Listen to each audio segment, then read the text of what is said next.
I gotta tell you something. I had the weirdest dream last night. Remember that guy who used to host The Apprentice? I dreamed we elected him president.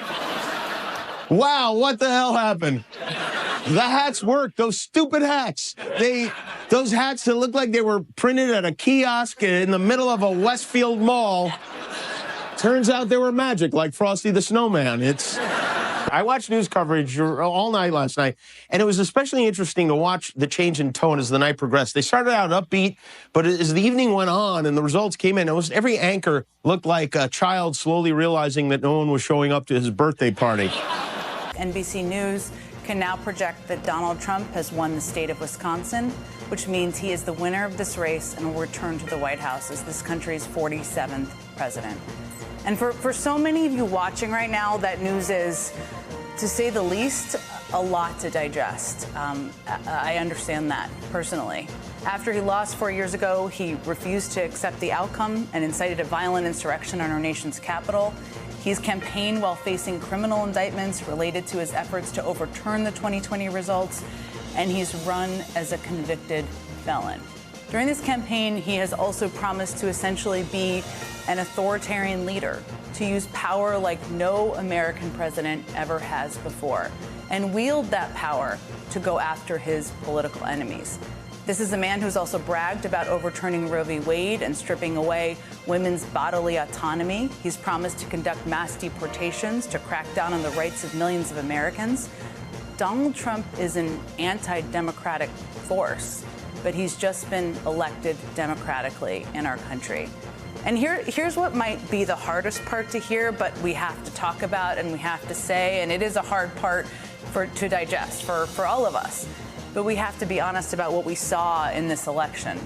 Donald Trump was elected by expanding his support over a number of key groups that we've been digging into this night, all night tonight, as we anticipated where this was headed, and I know we're going to dig into it throughout the course of the day today. And there will be a lot of time spent on how and why he won and what this will mean for the country over the next 4 years and beyond. But in this moment, it's also important to remember that our democracy is not built around one person or one job. And I have every confidence that pro-democracy forces in this country will continue to stand up and make their voices heard. That's what we saw after 2016 as well. Some of those voices will be governors, some of them will be elected officials, some will be institutions and organizations standing up for rights and standing up for women's bodily autonomy and standing up for our climate. Some will be citizens, and many of you sitting at home right now digesting this news right now, some of them will be you. I wish I had better news for my daughter later this morning. I know Tim Miller and I were talking about this earlier, when she and so many others wake up to this news. I wish I could have called her and told her that the first woman president had just been elected. I wish that. I won't be able to do that. But what I can do, what I can tell my daughter, and what I will tell my daughter, is that our roles as American citizens have never been more important than they are right now. It was a big surprise. I think it was even a big surprise to Donald Trump. Did you see his victory speech? He didn't want this. He wanted to win, but he doesn't actually want to be president. This was not the plan for the remainder of his life. His plan was to go home to Mar-a-Lago, play 5,000 rounds of golf, phone into Trump TV every morning for 10 years, and then die on the toilet. That was his plan. There's no way he thought he was gonna... There's just no way even he thought he was gonna win this. He totally wrote that victory speech on his hand 30 seconds before walking out. Trump, yeah, who did you say? Oh, let me tell you, we have a new star. A star is born, Elon. Now he is. Now he's an amazing guy. We were sitting together tonight. You know, he spent 2 weeks in Philadelphia and different parts of Pennsylvania campaigning. You know, he sent the rocket up 2 weeks ago, and I saw that rocket, and I saw it coming down. I saw it. It was, when it left, it was beautiful, shiny white. When it came down, it didn't look so pretty. It was going 10,000 miles an hour, and it was burning like hell. I said, what happened to your paint job? He said, we've never made a paint that could...